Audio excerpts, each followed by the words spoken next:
thank you very much. It's an honor to have a friend of mine, a very good friend of mine. We've become friends, actually, through the trials and tribulations of everything. Mark Rutte, Secretary General of NATO, highly respected. Every country, almost every country in Europe. I think you can almost take away the almost pretty soon. Yeah. But they all have great respect for the leader, and he is the leader. And we've had some very good discussions today, and things are going along pretty well as regarding Ukraine, Russia. We thought it would be a little bit easier. That's turned out to be tougher than the Middle East. The Middle East was supposed to be the tough one, and we've solved that puzzle, but this one will get solved also. So I want to just say it's an honor to have you, Mark. Thank you very much. Thank you so much for hosting again. And we were texting, I think it was on the day when you were in Israel and in Egypt, this tremendous success you had under your leadership, bringing peace to the Middle East. Thank you. And then we texted each other and said, and the next big thing has to be Ukraine, Russia. And I want to help, NATO wants to help, my colleagues want to help to basically deliver on your vision of peace in Ukraine. And I really want to thank you for everything you're doing, including breaking the deadlock with Putin, starting the dialogue in February when you came in as president in January, but also for everything you did with NATO, the fact that we are now at this 5%, the huge success in The Hague at the NATO summit, the fact that Europeans are also stepping up when it comes to Ukraine, basically the weapons from the US being delivered to Ukraine, paid for by allies, and the Europeans coming together to discuss how can we sustain Ukraine post the peace deal. All of this is evidence of your leadership of pushing the Europeans and the Canadians to do more, to deliver, and to equalize in spending with the US. So on all of this, and today we will talk more on how we can really bring Ukraine to the next phase and get this terrible war, and all the bloodshed ended. And as you know, we are going to be making a big trip next week. Some of you are going with us. We'll be going to Malaysia, South Korea, and Japan.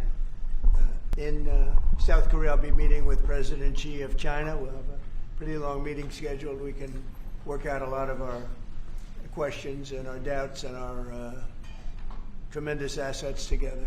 So we look forward to that. I think something will work out. We have a very good relationship, but that'll be a big one. We canceled the meeting with President Putin. It didn't feel right to me. It didn't feel like we were going to get to the place we have to get, so I canceled it.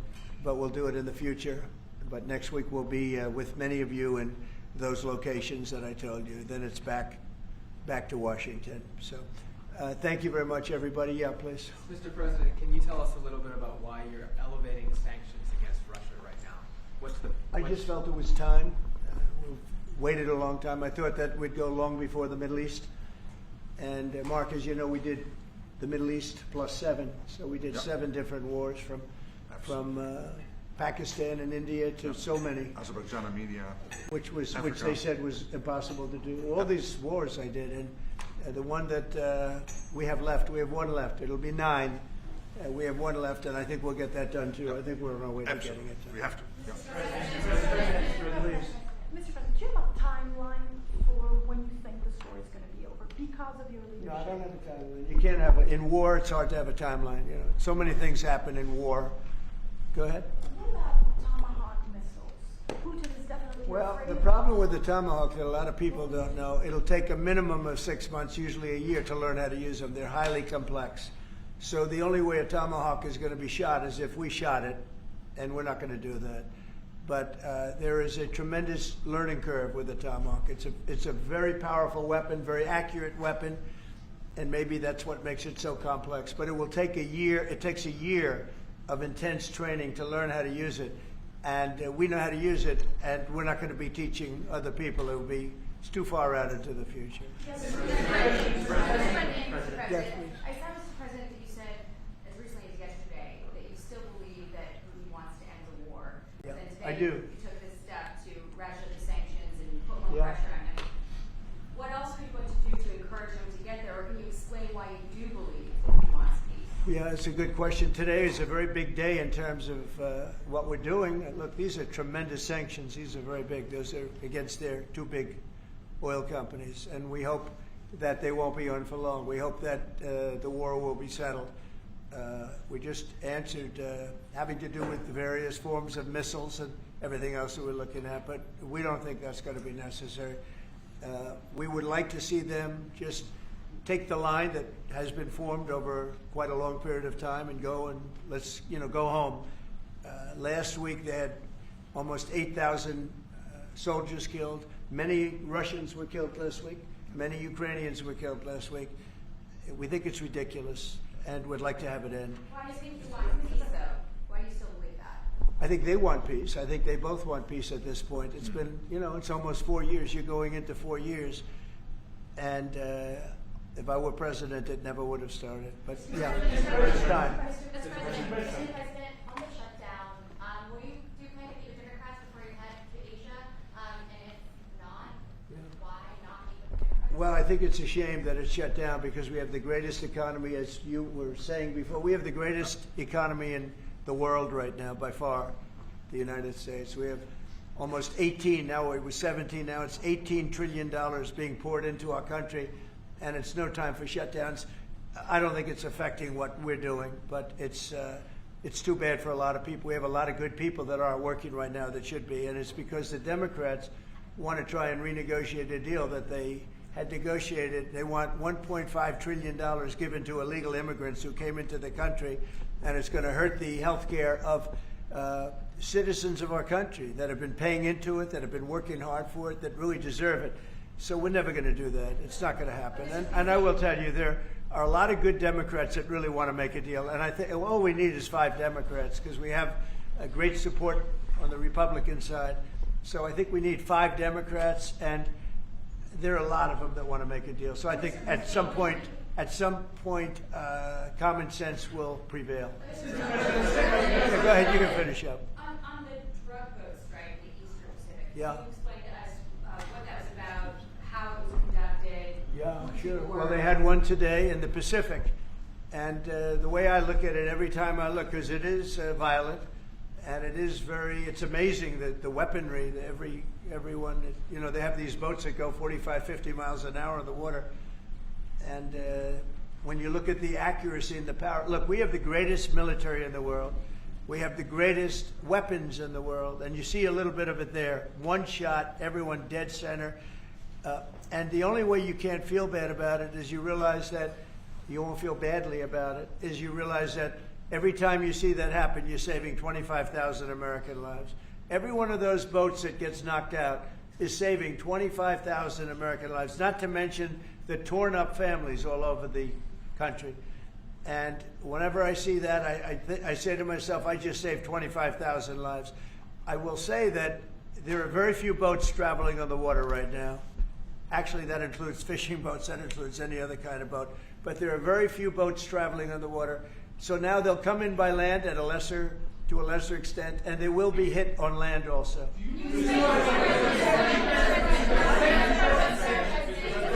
Go ahead, in the back, please. Do you have legal authority if they do come? Yes, we do. We have legal authority, right? We're allowed to do that. And if we do by land, we may go back to Congress. But we have, this is a national security problem. They killed 300,000 people last year, these drugs coming in. They killed 300,000 Americans last year, and that gives you legal authority. We have a national security, really, I will say this. When you look at the people we're dealing with, and we know them, we know the people coming in, we know the boats, we know everything else. We're allowed to do it. It's in international waters. If we don't do it, we're going to lose hundreds of thousands of people. Now, they'll be coming in by land a little bit more because they're not coming in by boat anymore. There are no boats in the water. There are no more boats. We know the boat almost immediately. It's pretty unusual when you see somebody with a fishing rod and 5 engines on the back of the boat. You don't need that to go fishing. Wait. And we will hit them very hard when they come in by land. And they haven't experienced that yet, but now we're totally prepared to do that. We'll probably go back to Congress and explain exactly what we're doing when we come to the land. We don't have to do that, but I think, Marco, I'd like to do that. You may respond to that if you want. Yeah, well, I mean, the question is, bottom line, these are drug boats. If people want to stop seeing drug boats blow up, stop sending drugs to the United States. But does it matter if it's in the United States? Well, these are all in international waters. The boat. Can you do a strike in the United States, or if we're the Well, that's a different matter. Now you're talking about a law enforcement matter. In this particular case, there are people traveling on international waters headed towards the United States with hostilities in mind, which includes flooding our country with dangerous, deadly drugs. And they're going to be stopped. And that's what's happening. And in the case last week, you saw there was a submarine. It was a submarine. It was a submersible. That's a drug boat all the way through. We know what these boats are. The president just said it. We track them from the very beginning. We know who's on them, who they are, where they're coming from, what they have on them. If you're running drug boats, you're in grave danger. And drug usage is way down, and drug usage coming from the sea, they call it ocean drugs, a little term that they use, the ocean drugs, is very close to non-existent right now. I wouldn't want to be in one of those boats heading away. They're driving happily to destroy the lives of people, and that's the end of them. So the ocean drugs and the sea drugs, drugs by sea they call it also, that's almost down to nothing, as you can imagine. So they continue to come in by land at a little bit less because they see something is going to happen. They don't like it. They see something, and they're right. Something very serious is going to happen. The equivalent of what's happening by sea. And we're going to Congress just to tell them what we're doing, just to keep them informed. So we have to do it for national security. We have to do it to save lives. Secretary Bessent said that Vladimir Putin had not been honest and forthright in his talks with you. Just wondering if you could tell us a little bit more about your feelings about that, and also, if I may, to Munir Rutte, just your thoughts on whether Ukraine should get tomahawks. Thank you. Well, I think that in terms of honesty, the only thing I can say is every time I speak with Vladimir, I have good conversations, and then they don't go anywhere. They just don't go anywhere. So in that sense, but no, look, he's fighting a war. He's in a war. That's two very competent sides, and that's the way war is. You never know with war, but I would say that it's time to make a deal. A lot of people are dying. They're not Americans, but they're people. They're souls, and they're dying by the thousands. Worst since World War II, and we really should stop it. And to your other question, yes. Please. Sorry, to your other question, this has been consistent from this president when we first met again after your re-election in Mar-a-Lago in November. You said we have to stop the killing. This is close to your heart, and this is your vision. That's why this war needs to end. When it comes to tomahawks or whatever system, it's up to individual nations to decide whatever they want to supply to Ukraine. NATO doesn't take a position, but I can assure you this. When the president called me in July and said we want to again send weapons into Ukraine, paid for by our allies, the Canadians and the Europeans, that was an important moment. And that is now taking place, and the ambassador, myself, we're working hard at this. Already a couple of $1 billion of weaponry into Ukraine from the US, paid for by allies. So I'm not going to comment on the tomahawks, but when it comes to the US and all the support for Ukraine, it is there and it is close to the president's heart, and I know this. I will say this, and Mark can say it better than anybody. The European nations and Canada have really pulled together, and it's beyond even that. I mean, it's really beyond that. I was with the Australians, the New Zealanders, Japan. They all. If you want to really add them up, we could really add them up. But NATO, basically, European and Canada, and a lot of other nations, they've really band together. They are not happy about what's happening with Russia and Ukraine. They're not happy at all. Neither am I. Mr. President. Jeff? Sir, topic slightly. I see you've got the Yeah. model of the White House and the ballroom.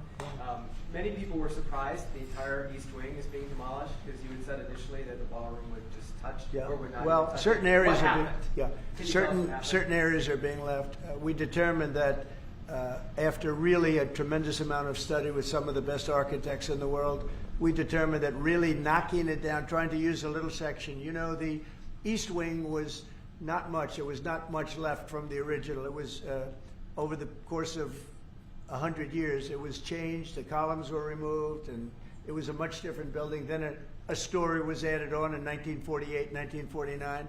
There was a story added on, which was not particularly nice. And the building was very, very much changed from what it was originally. It was never thought of as being much. It was a very small building.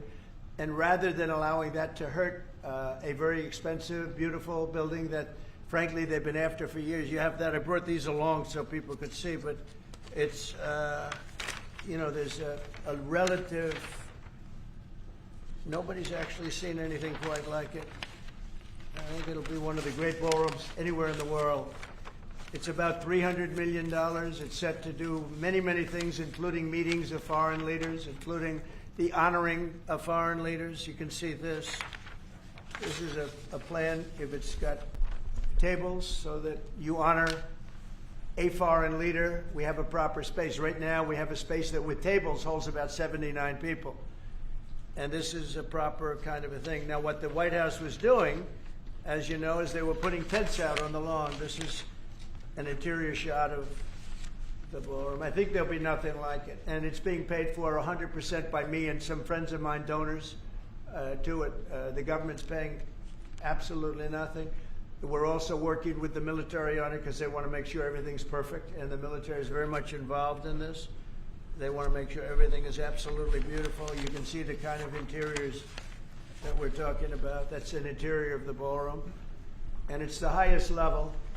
And you see it goes beautifully with the White House. I mean, the mix is beautiful.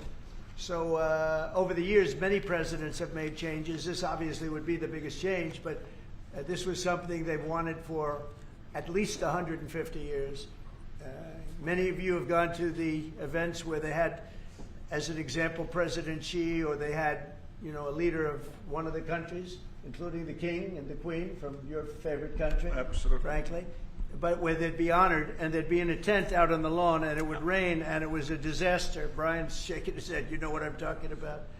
And so I thought I'd bring this out because this is going to be probably the finest ballroom ever built, and we're doing it no cost to the country. It's being put. The money is being put in by me and donors, very great patriots actually, and the spirit on the building of it is amazing.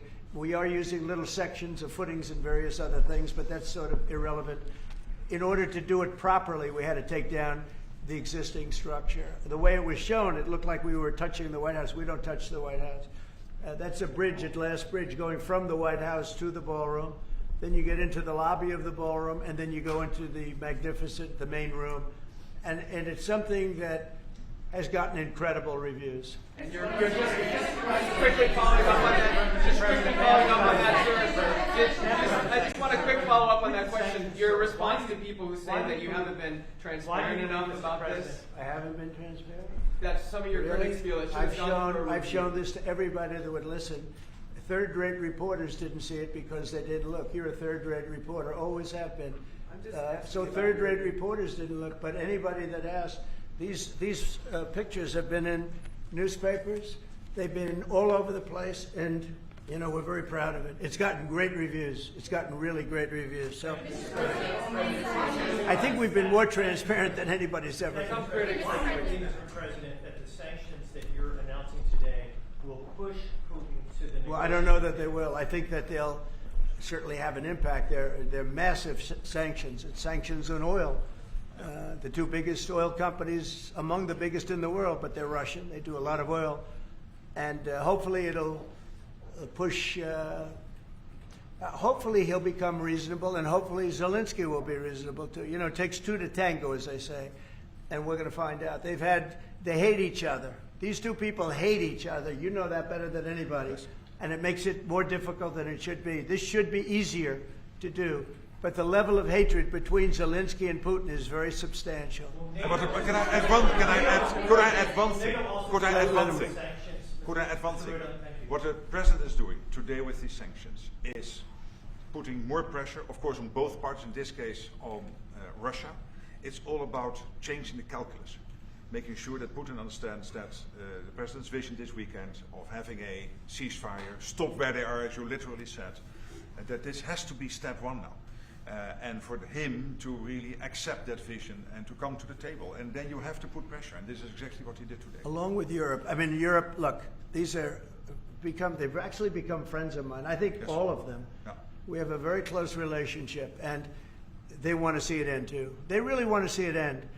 But I can say they're totally committed. If this went on for 10 more years, Europe is behind them. They just can't let that happen. You can't let what's been going on. Now, it should have never happened. It would have never happened if I were president.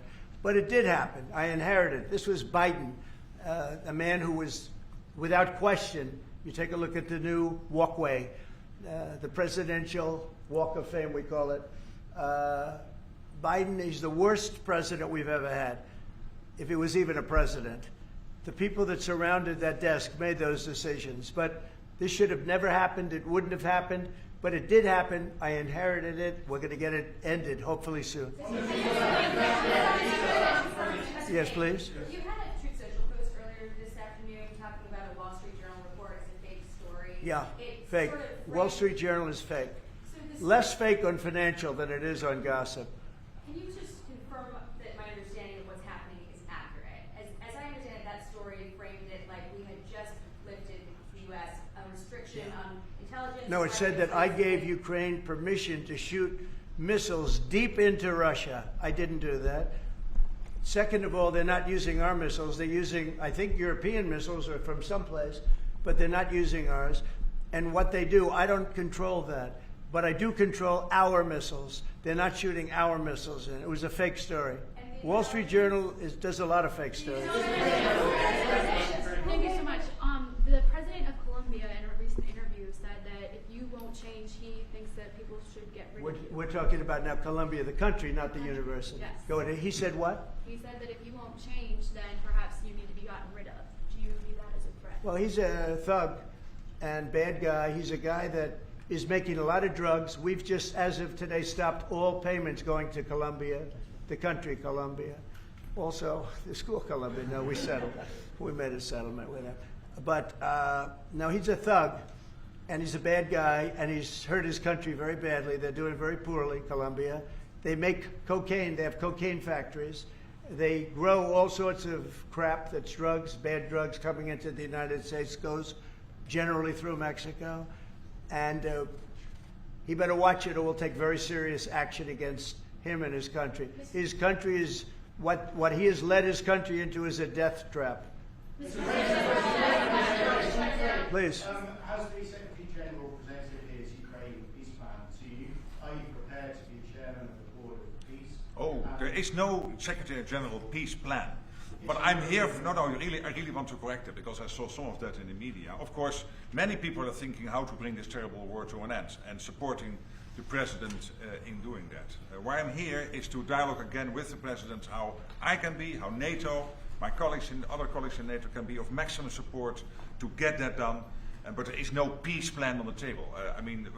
If there is a peace plan, it is what the President said last Friday and Sunday, which is stop where you are. Stop the fighting. This is about NATO. We're a very proud member of NATO. We have a great relationship with the countries of NATO. I think made much better by our visit a few months ago when they agreed to 5% instead of 2% of GDP. That was a big concession. I think that was a concession that 2 years ago nobody would have said, even a year ago. Even 9 months ago, before you were elected. Yeah, they would have said that's not possible. And the difference is they're paying 5% as opposed to not paying 2%. A lot of them weren't paying, with the exception of Spain. I think you're going to have to talk to Spain because they're not. Spain is not a team player. So other than Spain, everybody's 100%. And you could solve the Spain problem very easily, I think, if you want. Brian, go ahead. Yeah, go ahead. And then we'll take Brian. Go ahead. The soybean farmers, are they going to be getting support from you soon? And Yeah, well, they do. So what's happened, you could say with that, you could say with beef, with all of it. The beef, the ranchers, let's say, who have done a great job, have lost their shirts for many, many years. They've really been decimated. And I helped them a lot. I put tariffs on things coming in to the country, including beef. And that gave them a chance to finally have a decent industry. We are going to be talking to them. They're great people, but they've been hurt for 25, 30 years. They've been losing because other countries have taken advantage of them. And by putting tariffs on, they've been able to make a few dollars. They've been able to have an industry. But I also want to keep the beef prices low. So I'll be talking with the ranchers, and I'll be speaking with a lot of different people, including Scott and Howard, and we'll do something. Because prices are way down in our country. Energy is way down. I think you're going to see $2 gasoline very soon. I see that it's $2.50 in a lot of places, $2.50. We were heading to $5, $6, and $7.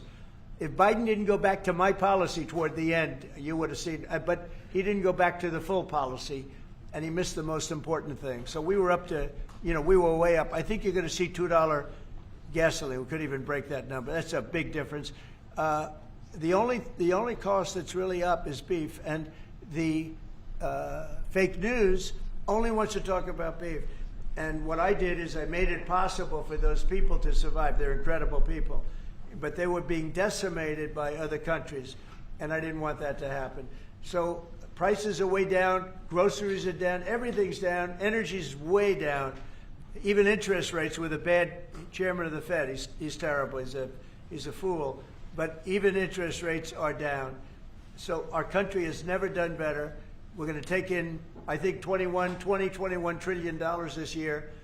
No country has ever taken in more than 3, and we're going to take in $21 trillion of investments because of the tariffs. If we didn't have tariffs, we would be a mess. We would be a national security problem, and we've done a job. So I'm very happy about that. We're going to do something very quickly and easily on beef to get it down. The ranchers understand that. They're so happy for what I've done. I saved them. I don't think you'd have any beef in this country if I didn't do that. So we're very proud of that. Yeah, Brian? Yes, sir.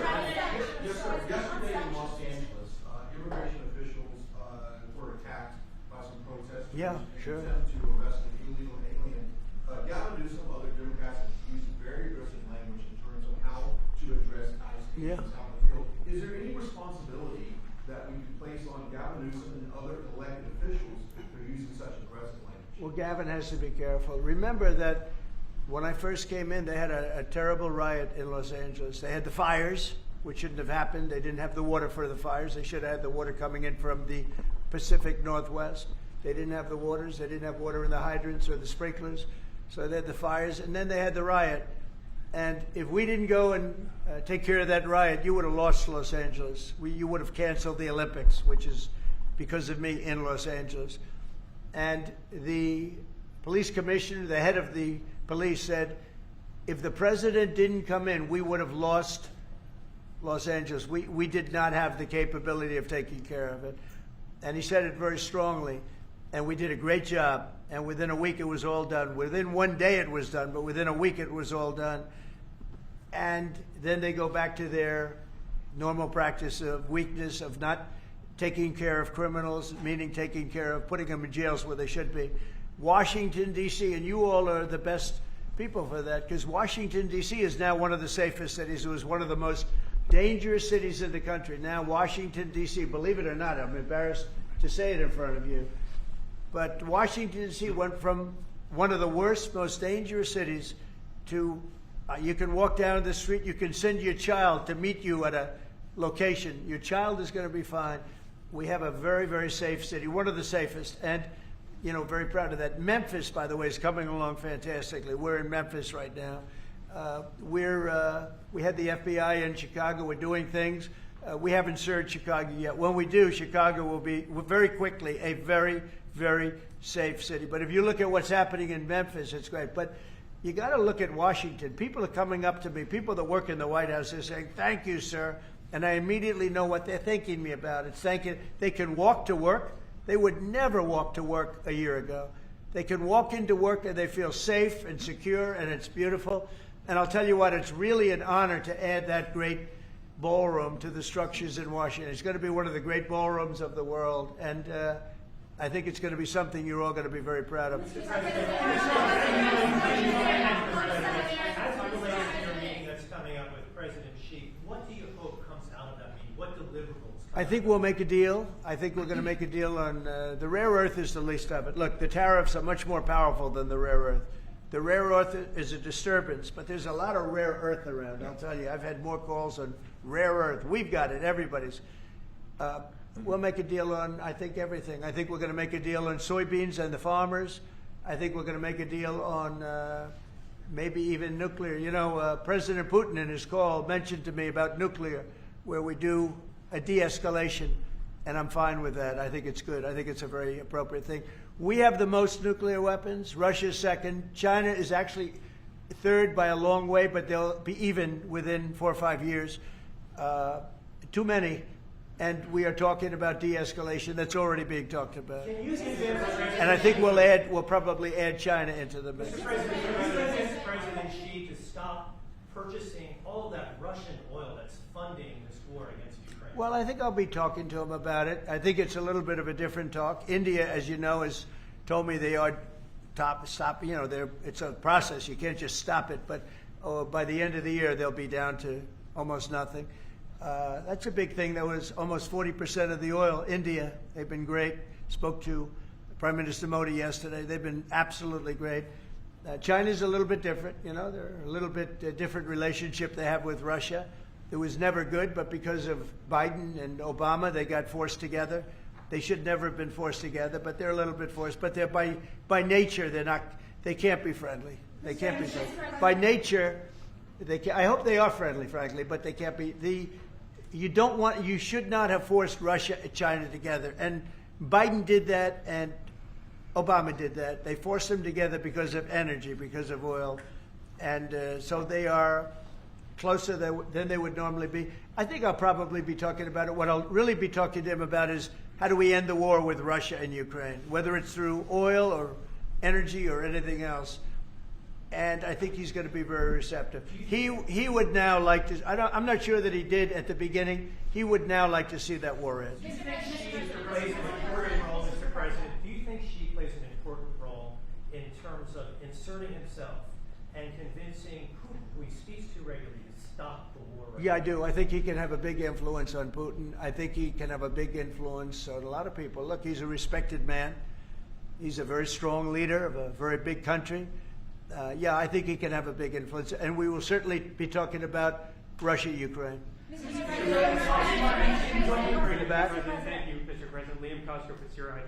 My question is actually for the Secretary General. Yes. Mr. Secretary, I don't know if you've seen this, but polling out of Ukraine shows a massive collapse in Ukrainian support for the war. A Gallup poll had it just 23%.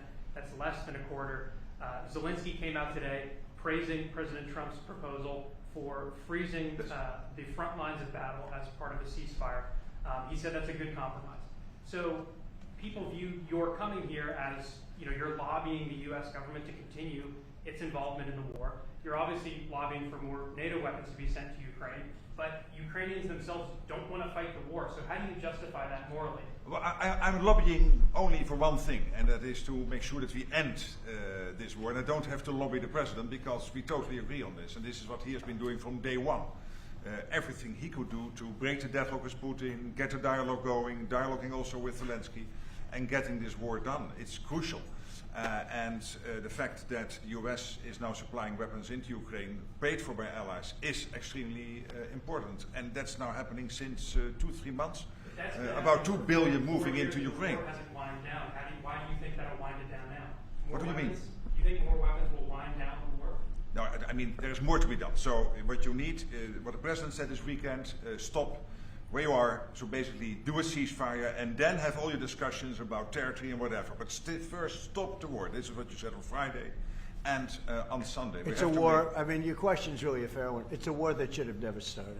And you know how I feel about it. But it's a war ended. that should have never started.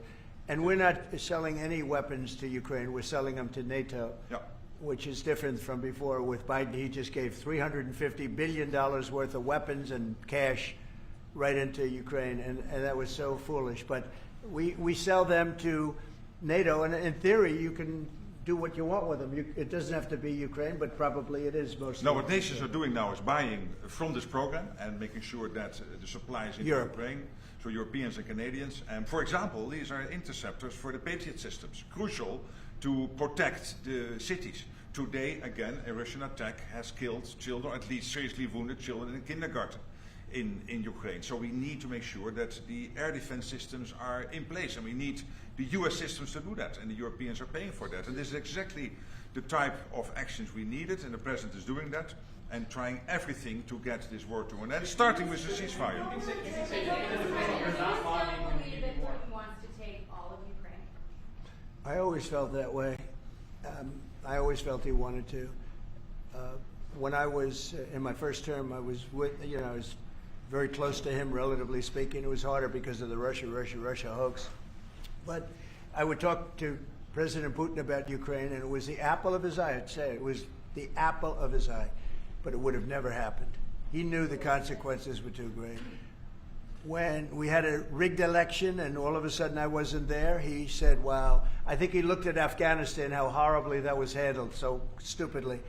And I think that really gave him a little additional, incentive. I always felt he wanted the whole thing, not a piece of it. But I think now he's willing to negotiate a little bit further, and I think he's willing to make a deal. We'll see. We'll see. We don't want him. We don't want him to have the whole thing. Go ahead, please. Thank you, Mr. President. You have this big terrorist case before the Supreme Court. It's November the 5th. Yeah. You suggested you might actually show up to the Supreme Court. Yeah, I'd like to. I think it's one of the most important decisions we'll ever have from the Supreme Court. With tariffs, we're a strong, sound country. We're a nationally secure and internationally secure country.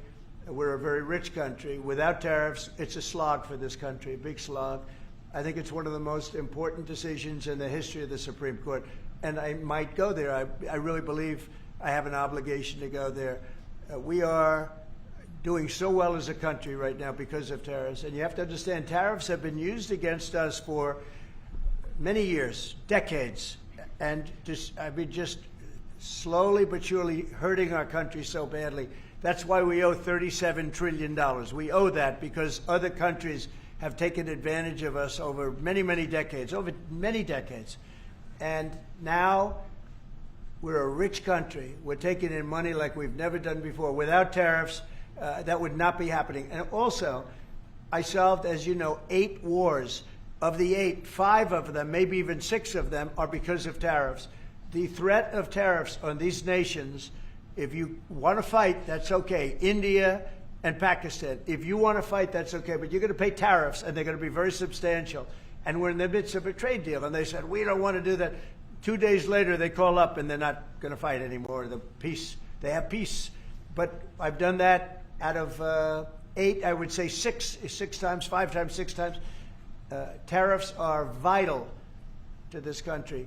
And tariffs have been used against us by China, by every other country, and all we're doing is using them to negotiate fair deals. And as you know, we made a fair deal with Japan. We made a fair deal with all of Europe, the European Union. Yep. We made a fair deal with South Korea. These are countries that were taking so much money away from us, not sustainable. And now we're taking in hundreds of billions and even trillions of dollars. If this country is not allowed to have tariffs, if this country is not allowed to have the President of the United States negotiate on behalf of it with tariffs, we are put in a position where we're going to be a third world country. We can't let that happen. I think it's the most important case that we're going to have for many, many years to come. One of the most important cases we've ever had. With tariffs, we're a rich, secure country. Without tariffs, we're a laughingstock. We'll be a laughingstock. And I don't want to have anything to do with that. Thank you very much. Thank you. Thank you. Thank you very much.